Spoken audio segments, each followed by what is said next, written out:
My dear students and parents, this is Daniel and welcome back to our channel. Tamil Nadu medical கவுன்சிலிங்கை பொறுத்த வரைக்கும் இந்த ஆண்டு சில முக்கியமான மாற்றங்களை கொண்டு வந்திருக்கிறாங்க. அதில் ஒரு முக்கியமான மாற்றம் ரீஅலாட்மெண்ட். ஹவு ரீஅலாட்மெண்ட் ஒர்க்ஸ் அப்படிங்கிற தலைப்பில் தான் இந்த வீடியோவை நம்ம பார்க்க போகிறோம். இந்த reallotment second round and third round வரைக்கும் தமிழ்நாட்டில் இந்த ஆண்டு நடைமுறைக்கு கொண்டு வராங்க. ஸோ செகண்ட் ரவுண்ட்லேருந்து தேர்ட் ரவுண்டுக்கு ரீஅலாட்மெண்ட் எப்படி போக முடியும், ஃபர்ஸ்ட் ரவுண்ட்லேருந்து செகண்ட் ரவுண்டுக்கு ரீஅலாட்மெண்ட் எப்படி போக முடியும், அண்ட் இந்த ரீஅலாட்மெண்ட் அப்படிங்கிற ப்ராசஸ் எப்படி வேலை செய்யுது, இதில் இருக்கக்கூடிய ப்ளஸ் பாயிண்ட்ஸ் என்ன, நெகட்டிவ் பாயிண்ட்ஸ் என்ன அப்படிங்கிறது எல்லாத்தையும் தெளிவாக பார்க்கலாம். ஒரு சில நேரங்களில் இந்த ப்ராஸ்பெக்டஸில் பார்த்தீங்கன்னா சில முக்கியமான விஷயங்கள் நமக்கு கொஞ்சம் கன்ஃபியூஷனை கொடுக்கக்கூடிய விஷயங்களாக கூட இருக்கும். அதை பற்றி தெளிவாக நான் உங்களுக்கு எக்ஸ்பிளைன் பண்ணுறேன். எப்படி இந்த ரீஅலாட்மெண்ட் நடக்குது அண்ட் இந்த ரீஅலாட்மெண்ட்டை நம்ம ஏன் ரொம்ப நம்பக்கூடாது அப்படிங்கிறதையும் நான் இந்த வீடியோவில் உங்களுக்கு எக்ஸ்பிளைன் பண்ணுறேன். இந்த வீடியோவை ஸ்கிப் பண்ணாமல் ஃபுல்லாக பாருங்கள். உங்களுக்கு எந்த அளவுக்கு எளிமையாக புரிய வைக்கணுமோ அந்தளவுக்கு சிம்பிளாக சொல்கிறதுக்கு முயற்சி எடுக்கிறேன். ஸோ கண்டிப்பாக இந்த வீடியோ உங்களுக்கு யூஸ்ஃபுல்லாக இருக்கும்னு நினைக்கிறேன். ஸோ முதல் முறையாக நம்மளுடைய தமிழ்நாடு மெடிக்கல் கவுன்சிலிங் ஆன்லைனில் கொண்டு வந்தாங்க. கோவிட் டைமுக்கு அப்புறம் வந்து பார்த்தீங்கன்னா ஆன்லைன் கவுன்சிலிங் அப்படிங்கிறது இன்ட்ரடியூஸ் பண்ணாங்க. அப்படி இன்ட்ரடியூஸ் பண்ண அந்த நாட்களில் வந்து ஃபர்ஸ்ட் இயர் ஆஃப் ஆன்லைன் கவுன்சிலிங்கில் ரீஅலாட்மெண்ட் தேர்ட் ரவுண்ட் வரைக்கும் கொண்டு வந்தாங்க. After that first round and second ரவுண்டோட ஸ்டாப் பண்ணிட்டாங்க, ரெஸ்ட்ரிக்ட் பண்ணிட்டாங்க. இந்த வருஷம் ரீஅலாட்மெண்ட் தேர்ட் ரவுண்ட் வரைக்கும் கொண்டு வரேன்னு சொல்லியிருக்கிறாங்க. இந்த ரீஅலாட்மெண்ட்டை பொறுத்த வரைக்கும் முதல் சுற்றில் உங்களுக்கு ஒரு கல்லூரி கிடைத்திருக்கு அப்படின்னு சொன்னால் அந்த காலேஜில் நீங்கள் போய் லிட்டரலாக நீங்கள் சேரணும். லிட்ரலி சேரணும், ஜாயின் பண்ணணும். அப்படின்னா என்ன அர்த்தம்னா அலாட்மெண்ட் ஆர்டரை டவுன்லோட் பண்ணணும். டியூஷன் ஃபீஸ் பே பண்ணி அலாட்மெண்ட் ஆர்டரை டவுன்லோட் பண்ணதுக்கப்புறம் அந்த கல்லூரிக்கு போய் XRY அந்த கல்லூரிக்கு நீங்கள் நேரடியாக போய் உங்களுடைய டாக்குமெண்ட்ஸ் எல்லாம் சப்மிட் பண்ணி அங்கே இருக்க கல்லூரியில் அந்த ஃபீஸ் எல்லாம் கட்டி நீங்கள் அந்த கல்லூரியில் அஃபீஷியலாக ஜாயின் பண்ண போகிறீங்க. You are going to be first year MBBS student. After the admission process நீங்கள் MBBS ஃபர்ஸ்ட் இயர் ஸ்டூடெண்ட்டாக நீங்கள் மாறிடுறீங்க. இந்த ப்ராசஸ் முடிஞ்சதுக்கப்புறம் செகண்ட் ரவுண்ட் அப்படிங்கிறது தமிழ்நாட்டில் நடக்கும். இந்த செகண்ட் ரவுண்ட் நடக்கும்போது நீங்கள் என்ன பண்ணிக்கலாம் அப்படின்னா அகைன் யூ கேன் ரெஜிஸ்டர் இந்த கவுன்சிலிங். அந்த கவுன்சிலிங்கில் நீங்கள் சாய்ஸ் ஃபில்லிங் அப்படிங்கிறது நீங்கள் கொடுக்கலாம். இந்த சாய்ஸ் ஃபில்லிங் கொடுக்கும்போது கொஞ்சம் கேர்ஃபுல்லாக உங்களுக்கு எந்தெந்த கல்லூரிகளில் சேர்வதற்கு இஷ்டம் இருக்கோ அந்த கல்லூரிகளை மட்டும் செகண்ட் ரவுண்டில் கொடுங்க.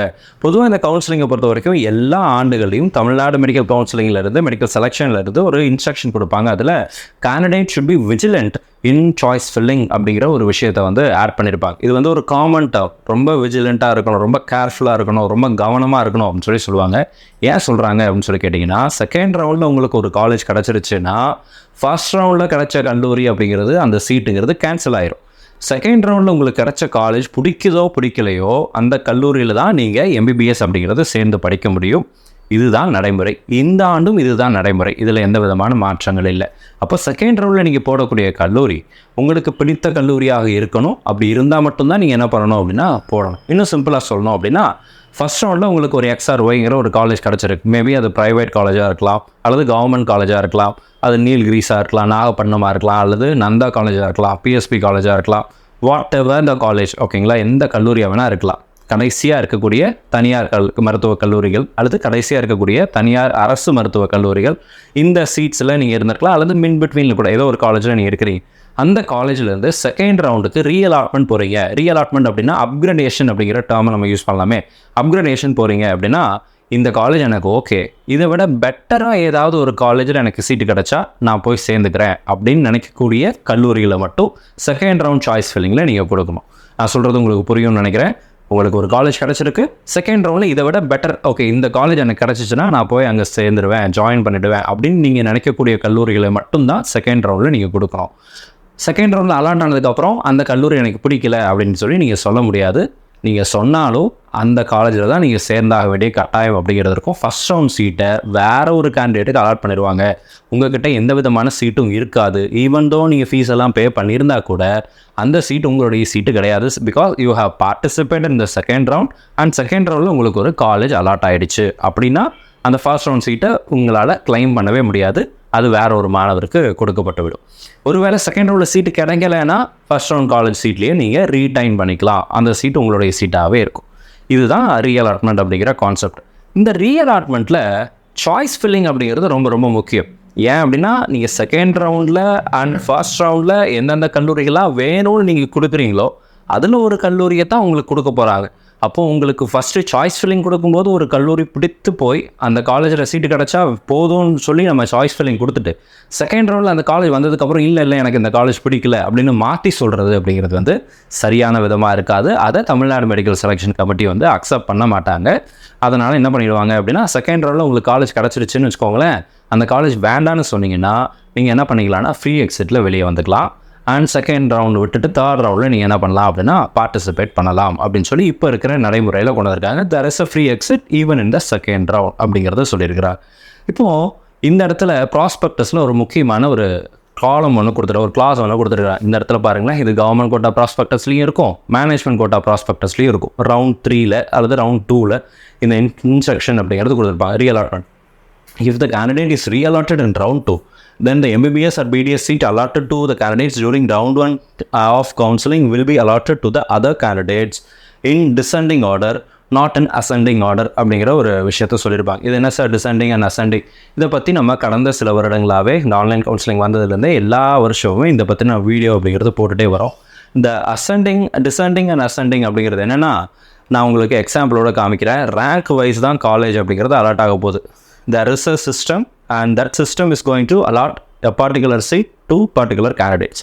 யாரெல்லாம் மெரிட்டில் முன்னாடி வந்திருக்கிறாங்களோ அந்தந்த மாணவர்களுக்கு அவங்களுடைய கம்யூனிட்டியை பேஸ் பண்ணி அந்தந்த கம்யூனிட்டியில் அல்லது ஓப்பன் கேட்டகரியில் சீட்ஸ் இருக்கா அப்படிங்கிறத வெரிஃபை பண்ணி அவங்களுக்கு சீட்டு கொடுத்துட்டு அடுத்தடுத்த மாணவர்களுக்கு அந்த சிஸ்டம் அப்படிங்கிறது மூவ் ஆகிட்டு போயிட்டே இருக்கும்.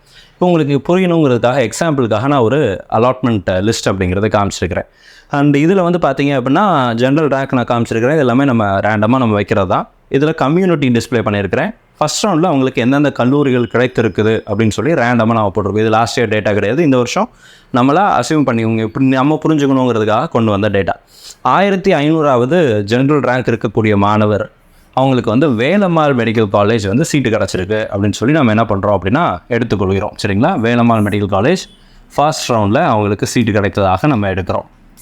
செகண்ட் அதே மாதிரி பார்த்தீங்கன்னா 1501வது ஜென்ரல் ரேங்க்குக்கு பிசி கேட்டகரி, அதனுடைய கம்யூனிட்டி ரேங்க் 780.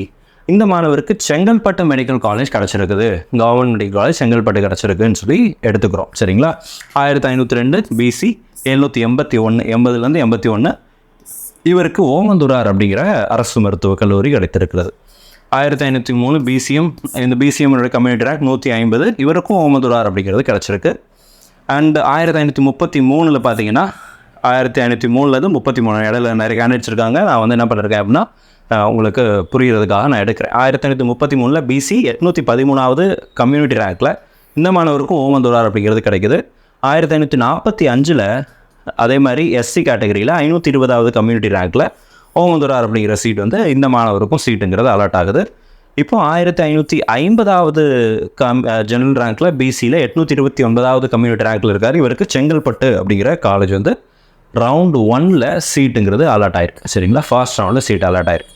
அப்போ இது எல்லாமே சீட் அலாட்மெண்ட் அப்படிங்கிறது நீங்கள் கொடுக்குற விருப்பத்தின் அடிப்படையில் நீங்கள் சாய்ஸ் ஃபில்லிங் கொடுக்கும்போது அந்த எக்ஸ்ஆர் ஒய்ங்கிற காலேஜில் சீட் இருந்துச்சுன்னா உங்களுக்கு அலாட் ஆகும். இந்த ஜென்ரல் ரேங்க்னு ஆர்டரில் இறங்கும். சரிங்களா? 1500வது மாணவருக்கு சீட்டு அலாட் பண்ண உடனே அதுக்கப்புறம் 1501க்கு போகுது, 1502, 1503 அப்புறம் அப்படி வரிசையாக போகுது. 1550 எத்தனை மாணவர்கள் இருக்காங்களோ எவ்வளோ சீட் இருக்கோ அத்தனை சீட்டு முடிகிற வரைக்கும் இந்த அலாட்மெண்ட் ப்ராசஸ் அப்படிங்கிறது கண்டினியூ ஆகும். கவர்மெண்ட் கோட்டா, மேனேஜ்மெண்ட் கோட்டா எல்லாத்துக்கும் சேர்ந்து ஒரே இதில் போகும். இப்போ வந்து ஃபாஸ்ட் ரவுண்ட், இப்போ இந்த ஃபாஸ்ட் ரவுண்டில் இருக்கக்கூடிய இதில் இப்போ இந்த மாணவர்களில் ஒரு சிலர் வந்து ரீஅலாட்மெண்ட் ட்ரை பண்ணுறாங்க அப்படின்னு வச்சுக்கோங்க. நான் உங்களுக்கு புரியறதுக்காக இந்த இடத்துல காமிக்கிறேன். ரவுண்ட் 2 ஓகேங்களா? ரவுண்ட் 2ல் இந்த மாணவர் யார், திஸ் பர்டிகுலர் கேண்டிடேட், அவர் வந்து ஓமந்தூராருக்கு போகணும்னு சொல்லி ஆசைப்படுறாரு. ரவுண்ட் 2ல் அவர் வந்து ஓமந்தூரார் அப்படிங்கிற சாய்ஸை கொடுக்குறாரு. ஆனால் அவருக்கு வந்து அந்த டைமில் ஓமந்தூராரில் if there is no vacancy, அதனால் ஓமந்தூரார் அப்படிங்கிற சீட் அலாட் ஆகலை. அவருக்கு செங்கல்பட்டு அப்படிங்கிறது ரீடைன் ஆகுது. ஓகேங்களா? He's retaining this first round சீட்டை அவர் என்ன பண்ணிடுறாருன்னா ரீடைன் பண்ணிடுறார். இப்போது அதே மாதிரி 781 செக் பண்ணது ஓமந்தூரார், அவரும் வந்து ரீடைன் தான் பண்ணுறாரு. அவர் வந்து சாய்ஸ் ஃபில்லிங்கை கொடுக்கல, ரீடைன் பண்ணிடுறாரு. அப்புறம் பிசிஎம் போகுது, இந்த ஜென்ரல் ரேங்க் அடிப்படையில் பிசிஎம்க்குலாம் போகுது. இப்போது திஸ் பர்டிகுலர் கேண்டிடேட் யார், 1550 829வது கம்யூனிட்டி ரேங்க்கில் இருக்கக்கூடிய மாணவர். இப்போது இந்த இடத்துல 780 வச்சுருக்கோம் இல்லைங்களா, இங்கே 829. இவர் செங்கல்பட்டில் இருந்துட்டு அவர் என்ன பண்ணுறாரு அப்படின்னா ஓமந்தூரார் அப்படிங்கிற காலேஜை வந்து கொடுக்குறாரு, அவருக்கு அலாட் ஆகுது. அண்ட் அகைன் இந்த 813 இருக்குல்ல, இந்த மாணவரும் என்ன பண்ணியிருக்காருன்னா ஓமந்தூராரில் இருந்து தஞ்சாவூருக்கு ரீடைன் பண்ணணும்னு சொல்லி சாய்ஸ் ஃபில்லிங் கொடுத்ததுனால அவருக்கு தஞ்சாவூர் அப்படிங்கிறது இந்த இடத்துல அலாட் ஆகிடுது. ஸோ இங்கே தஞ்சாவூர் திஸ் பர்டிகுலர் கேண்டிடேட்டுக்கு அலாட் ஆனதுனால இந்த ஓமந்தூரார் சீட் வந்து வேக்கண்ட் ஆகுது. ஓகேங்களா. இந்த ஓமந்தூரார் சீட் வந்து ரவுண்ட் 1 ஓமந்தூரார் சீட்டில் பிசி கேட்டகரியில் ஒரு சீட் வேக்கண்ட் ஆகிடுது. அடுத்தடுத்த மாணவர்களுக்கு செக் பண்ணிட்டே வரும்போது இந்த பர்டிகுலர் மாணவர் வந்து செங்கல்பட்டில் இருந்து எனக்கு ஓமந்தூரார் சீட் இருந்தால் கொடுங்கன்னு சொல்லி சாய்ஸ் ஃபில்லிங்கில் ஃபர்ஸ்ட் சாய்ஸில் வைக்கிறாரு. ஸோ ஓமந்தூராரில் there is one vacancy in Omandurar. Because இந்த 813வது மாணவர் தஞ்சாவூருக்கு ஷிஃப்ட் ஆனதுனால இங்கே ஒரு வேக்கன்சி வந்துருச்சு. அண்ட் இந்த சீட் வந்து அவருக்கு என்ன பண்ணிடுறாங்க அப்படின்னா கொடுத்துட்றாங்க. ஸோ அப்போ இவருக்கு போயிடுது. லிட்ரலி ஸ்பீக்கிங் இந்த 780வது மார்க் இருக்கக்கூடிய இவருடைய மார்க் வந்து ஜாஸ்தியாக இருக்கும். இந்த 829வது ரேங்க் இருக்கக்கூடிய மாணவருடைய மார்க்குங்கிறது கம்மியாக இருக்கும். ஆனால் இந்த 780 இருக்கக்கூடிய மாணவர் செங்கல்பட்டிலிருந்து ஓமந்தூரார் கேட்டபோது அவருக்கு ஓமந்தூராரில் வேக்கன்சி இல்லாததுனால அவருக்கு அங்கே சீட் அலாட் ஆகலை. ஆனால் இந்த செங்கல்பட்டிலிருந்து அதே இதில் அவரோட மார்க் கம்மியாக இருக்கக்கூடிய இன்னொரு மாணவர் செங்கல்பட்டிலிருந்து ஓமந்தூரார் கேட்கும்போது அங்கே அந்த டைமில் வேக்கன்சி இருந்ததுனால அவருக்கு ஓமந்தூரார் அலாட் ஆகிடுது. ஸோ இதுதான் அந்த அசெண்டிங் ஆர்டர் டிசெண்டிங் ஆர்டர் அப்படிங்கிற இது. ஏன் அப்படின்னா இந்த இடத்துல இருந்ததுக்கப்புறம் இந்த திஸ் பர்டிகுலர் கேண்டிடேட் இப்போ அதாவது இங்கே ஓமந்தூரார்லேருந்து தஞ்சாவூர் போயிட்டார்ல, இங்கே வேக்கன்சி க்ரியேட் ஆகுது இல்லையா, அந்த வேக்கன்சி க்ரியேட் ஆனவுடனே இதுக்கு மேலே இருக்கிற மாணவர்களை திரும்ப செக் பண்ண வேண்டிய அவசியம் இல்லை. ஏன்னா பிகாஸ் அவங்களுக்கெல்லாம் சீட்டுங்கிறது ஆல்ரெடி அலாட் பண்ணிட்டாங்க. ஸோ அவங்களுக்கு கிடச்சிருச்சு அல்லது கிடைக்கல, அதே சீட்டை ரீடைன் பண்ணிட்டாங்க. அந்த ஸ்டேட்டஸ் அப்படிங்கிறது கம்ப்ளீட் ஆகிடுச்சு, ப்ராசஸ் கம்ப்ளீட் ஆகிடுச்சு. அவங்க எதிர்பார்த்தது அவங்களுக்கு கிடைக்கல, ஆனால் ப்ராசஸ் முடிஞ்சிடுச்சு. சிஸ்டம் பொறுத்த வரைக்கும் ப்ராசஸ் முடிஞ்சிடுச்சு. அடுத்ததாக அப்படி 813 814 815 அல்லது 1034 35 36 37 38ன்னு சொல்லி வரிசையாக கீழே போகும்போது இந்த மாணவருக்கு வந்து வேக்கன்சி இருந்ததுனால அவருக்கு அங்கே சீட் அப்படிங்கிறது கிடைத்திருக்கிறது. ஸோ இந்த மாதிரி தான் சாய்ஸ் ஃபில்லிங்கில் சில நேரங்களில் என்ன வந்துடும் அப்படின்னா இதாக. இப்போது ஒருவேளை இந்த மாணவர் வந்து செங்கல்பட்டை இந்த இடத்துல செங்கல்பட்டுக்கு பதிலாக ஃபர்ஸ்ட் ரவுண்ட்லேயே ஓமந்தூராரை செங்கல்பட்டுக்கு முன்னாடி கொடுத்துருந்தா ஒருவேளை அவருக்கு கிடைத்திருக்க வாய்ப்பு இருக்குது. ஏன்னா நம்ம இங்கே பாருங்கள் 781க்கு ஓமந்தூரார் சீட் அலாட் ஆகிருக்கு இல்லைங்களா, 781க்கு ஓமந்தூரார் சீட் அலாட் ஆகிருக்கு. அப்போ இவரை விட 781 விட இந்த மாணவருடைய மார்க்குங்கிறது ஜாஸ்தியாகத்தான் இருக்கும். அப்போ ஃபர்ஸ்ட் ரவுண்ட்லேயே அவர் ஓமந்தூராரை முன்னாடி கொடுத்துருந்தாருன்னா அவருக்கு ஓமந்தூரார் ஃபர்ஸ்ட் ரவுண்ட்லேயே கிடச்சிருக்கும். ரீஅலாட்மெண்ட் போக வேண்டிய அவசியம் அப்படிங்கிறது அவருக்கு இருந்திருக்காது. அப்போ அவர் செங்கல்பட்டுலேயே படிக்க வேண்டிய சூழ்நிலை அப்படிங்கிறதும் ஏற்பட்டிருக்காது. இந்த செகண்ட் ரவுண்டை பொறுத்த வரைக்கும் சாய்ஸ் ஃபில்லிங் அப்படிங்கிறது ரொம்ப ரொம்ப ரொம்ப ரொம்ப முக்கியமான விஷயம். இந்த செகண்ட் ரவுண்டுக்கு முன்னாடி ஃபர்ஸ்ட் ரவுண்டில் நீங்கள் கொடுக்குற சாய்ஸ் ஃபில்லிங் தான் it plays a major role. Prioritize all the colleges correctly இந்த ஃபர்ஸ்ட் ரவுண்ட் இட் செல்ஃப். நீங்கள் ஃபர்ஸ்ட் ரவுண்ட்லேயே எந்த காலேஜ் உங்களுக்கு ஃபஸ்ட்டு வேணுமோ அதை ஃபஸ்ட்டு வச்சுருங்க. செகண்ட் எந்த காலேஜ் வேணுமோ அதை ஃபஸ்ட்டு வைங்க. அப்போ ப்ரியாரிட்டி ஆர்டர் எப்படி பண்ணுறதுங்கிறது எல்லாத்தையுமே நம்ம ஆல்ரெடி இதுக்கு முன்னாடி நிறைய வீடியோஸ் போட்டிருக்கிறோம்.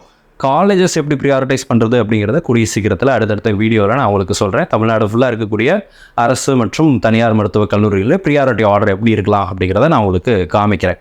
அடுத்ததாக reallotment is based on the mentality of the students above your rank. உங்கள் ரேங்க்குக்கு மேலே இருக்கக்கூடிய மாணவர்களுடைய மென்டாலிட்டி என்ன, அவங்க என்ன யோசிக்கிறாங்க, இல்லை அவங்க எதை விரும்புகிறாங்க, அவங்க எந்த காலேஜுக்கு போகணும்னு ஆசைப்பட்றாங்க, அவங்க செங்கல்பட்டுலேயே இருக்கணும்னு ஆசைப்பட்றாங்களா, ஓமந்தூரார்லேயே இருக்கணும்னு ஆசைப்பட்றாங்களா, அல்லது வேறு காலேஜுக்கு போகணும்னு ஆசைப்பட்றாங்களா அப்படிங்கிறது எல்லாத்தையும் பொறுத்து தான் உங்களுக்கு செகண்ட் ரவுண்டில் சீட்டு கிடைப்பதற்கான வாய்ப்புகள் உருவாகும். It is purely based on luck. ஓகேங்களா, இன்னும் சிம்பிளாக சொல்லப்போனால் உங்களுக்கு அதிர்ஷ்டம் இருந்தால் செகண்ட் ரவுண்டில் நீங்கள் விரும்பின காலேஜ் கிடைக்கலாம். உங்களுக்கு முன்னாடி இருக்கிற மாணவர் உங்களுக்காக அந்த இடத்த விட்டுட்டு போயிருக்கணும், அப்போது உங்களுக்கு இடம் கிடைக்கும். இல்லைன்னா உங்களுக்கு அந்த கல்லூரியில் இடம் கிடைப்பதற்கான வாய்ப்புகள் அப்படிங்கிறது இல்லை அப்படிங்கிறதான் இந்த சிஸ்டம் நமக்கு சொல்லக்கூடிய விஷயம். Priority list matters. ஃபர்ஸ்ட் ரவுண்டில் நீங்கள் போடக்கூடிய ப்ரியாரிட்டி லிஸ்ட் அப்படிங்கிறது ரொம்ப ரொம்ப ரொம்ப ரொம்ப முக்கியமான விஷயம். ஸோ ப்ரியாரிட்டி லிஸ்ட்டை கரெக்டாக ப்ரிப்பேர் பண்ணுங்கள்.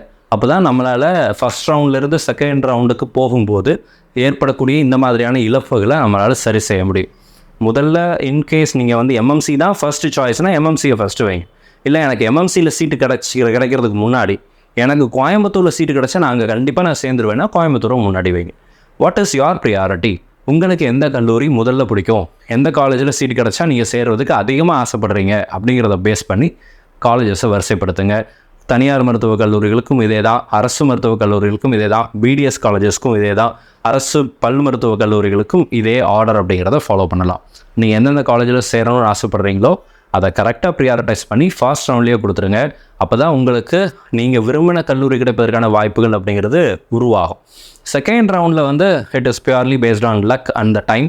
அந்த mentality of the students above your rank, உங்கள் ரேங்கை விட முன்னாடி இருக்கக்கூடிய மாணவர்கள் எப்படி யோசிக்கிறாங்க, அவங்களுடைய மென்டாலிட்டி எப்படி இருக்குது, அவங்க எந்த ஊரை சேர்ந்தவங்க, அவங்க எந்த மாவட்டத்தை சேர்ந்தவங்க, அவங்க எந்தெந்த மாதிரியான மாவட்டங்களுக்கு அல்லது கல்லூரிகளுக்கு போகணும்னு ஆசைப்படுறாங்க, இதெல்லாம் பேஸ் பண்ணி தான் உங்களுக்கு நீங்கள் விரும்பின காலேஜ் கிடைக்குமா கிடைக்காதா அப்படிங்கிறத சொல்ல முடியும். அப்போது உங்களை விட மார்க் கம்மியாக இருக்கக்கூடிய மாணவருக்கு கூட செகண்ட் ரவுண்டில் நீங்கள் உங்களுக்கு கிடைக்காத கல்லூரி உங்களோட மார்க் கம்மியாக இருக்க மாணவருக்கு கூட செகண்ட் ரவுண்டில் கிடைக்கலாம். It all happens because of the system. So இந்த வீடியோ உங்களுக்கு ஓரளவுக்கு புரிஞ்சிருக்கும்னு நினைக்கிறேன். இதில் ஏதாவது புரியல அப்படின்னா கீழே கமெண்ட் செக்ஷனில் டைப் பண்ணுங்கள். அடுத்த வீடியோவில் இன்னும் கொஞ்சம் டீட்டெயிலாக இதை எக்ஸ்பிளைன் பண்ணுறதுக்கு ட்ரை பண்ணுறேன். இந்த வீடியோ உங்களுக்கு யூஸ்ஃபுல்லாக இருக்குது அப்படின்னு நினச்சிங்கன்னா மறக்காமல் வீடியோவை லைக் பண்ணிவிடுங்க. அண்ட் சேனலை ஒரு வேளை நீங்கள் இது வரைக்கும் சப்ஸ்கிரைப் பண்ணாமல் இருந்தீங்க அப்படின்னா மறக்காமல் சேனலை சப்ஸ்கிரைப் பண்ணிக்கோங்க. அண்ட் நம்மளுடைய வாட்ஸ்அப், டெலிகிராம் சேனலோட லிங்க் எல்லாம் கீழே டிஸ்கிரிப்ஷனில் இருக்குது. உங்களுக்கு விருப்பம் இருந்தால் நீங்கள் அதில் ஜாயின் பண்ணிக்கலாம். All the very best and thank you so much. நம்ம வீடியோ பார்க்கக்கூடிய மாணவர்கள் மற்றும் பெற்றோர்களுக்கு அவங்க விரும்பின மருத்துவ கல்லூரிகள் கிடைக்கணும்னு சொல்லி உங்களுக்காக நானும் ப்ரே பண்ணிக்கிறேன். All the very best and thank you so much.